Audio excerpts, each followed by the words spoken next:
और नवरात्रि में भी अगर आपकी कोई कामना है, आपकी अगर इच्छा है, आपका मन है, तो जगत जननी की आराधना करो। पति और पत्नी में अगर क्लेश है तो जगदम्बा के मंदिर में मक्खन चढ़ाओ। चतुर्थी की पूजन में जो आप आखा दाना रखते हो, गेहूं वगैरह कुछ भी जो रखते हो, उसकी बड़ी महत्वता होती है महाराज। यहाँ तक कहा गया है, चतुर्थी की कथा तो आप लोग पढ़ते होंगे, जो लोग पढ़ते हैं उनको मालूम होगा। चतुर्थी की कथा में लिखा है,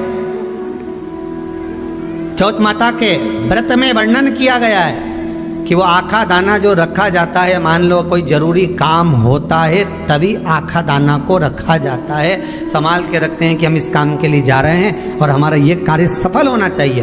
तो जिसने चतुर्थी का व्रत करा है, जिसने चंद्रदेव का पूजन करा, चतुर्थी का व्रत करा, वो गणेश जी से विनती करके वहां से 2-4 आखा दाना उठा ले, और जो व्यक्ति का काम अटक रहा है अपने ही घर का, पर दूसरे कुल को नहीं देना, अपने कुल के अंतर्गत जो काम अटक रहा है उसकी जेब में, उसके पल्लू में उस चीज को रख दिया जाए। तो चतुर्थी जो अगली आती है, जैसे आप महीने की करते हो तो महीने की, और आप जैसे करते हो कि 4 अलग बड़ी बड़ी चतुर्थी करते हो, तो उसके अनुसार आपका कार्य सिद्ध होता ही है। उस आखे दाने का इतना महत्व होता है क्योंकि चतुर्थी का व्रत करने वाली माता जब व्रत करती है तो स्वयं चतुर्थी की कथा में लिखा हुआ है कि पार्वती जी गणेश जी से चतुर्थी की कथा बचवाती। तो चतुर्थी की कथा जब होती है तो उसको स्वयं गणेश जी बाच रहे हैं। तो व्रत कौन सुन रही है? माता पार्वती। और आपने जो आखा दाना लिया वो गणेश जी के भाव से लिया, गणेश जी से निवेदन करके, विनय करके, प्रार्थना कर उसको प्राप्त किया। तो जिनकी यहाँ संपदा की कमी होती है, वैभव की कमी होती है, लक्ष्मी की कमी होती है, प्रतिष्ठा की कमी होती है, धन की कमी होती है, उसके लिए बुधवार के दिन अगर शंकर पर 1 लोटा पानी चढ़ाया जाता है तो जिन लड़कियों का विवाह नहीं हो रहा, जिन बच्चों का विवाह नहीं हो रहा, उन बच्चों के भी विवाह हो जाते हैं। हमारा वृद्धि से मतलब होता है जिस कन्या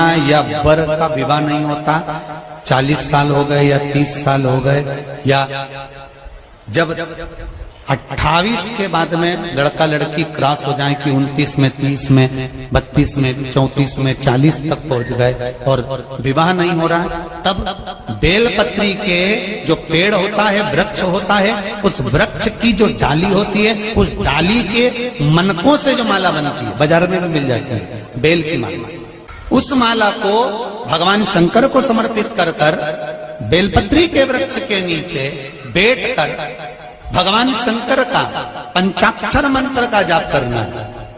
कौन सा मंत्र है?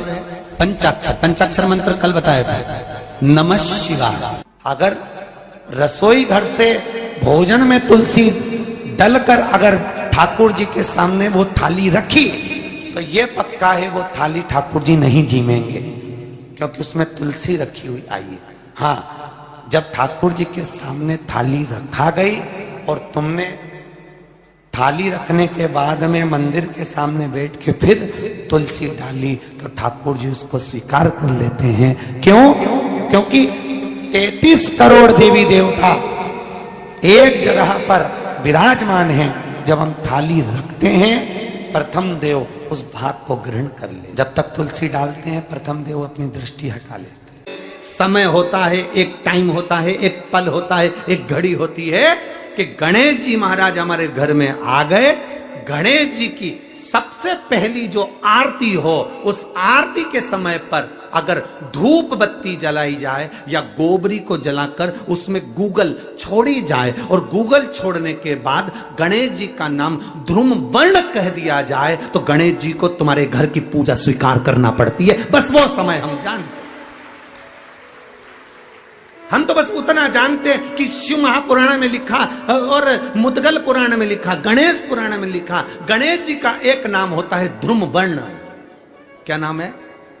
ध्रुम वर्ण गणेश जी का एक नाम होता है। जब हम धूप जलाकर और धूप लगाने के बाद में गणेश जी की सबसे पहली आरती करने के पहले अगर हम सबसे पहली आरती गणेश जी की कर रहे हो, अपने घर में स्थापना कर रहे हो, बिठा रहे हो, और तुम चाहते हो कि गणेश जी मेरे घर में आके मेरी पूजा को स्वीकार करें और जो मांगू मेरा गणेश मुझे दे 10 दिन के अंदर, तो पहला नाम लेकर पुकार लेना, ध्रुम वर्ण विनायक बैठो, बस काम हो गया। वो फिर ही होकर आता।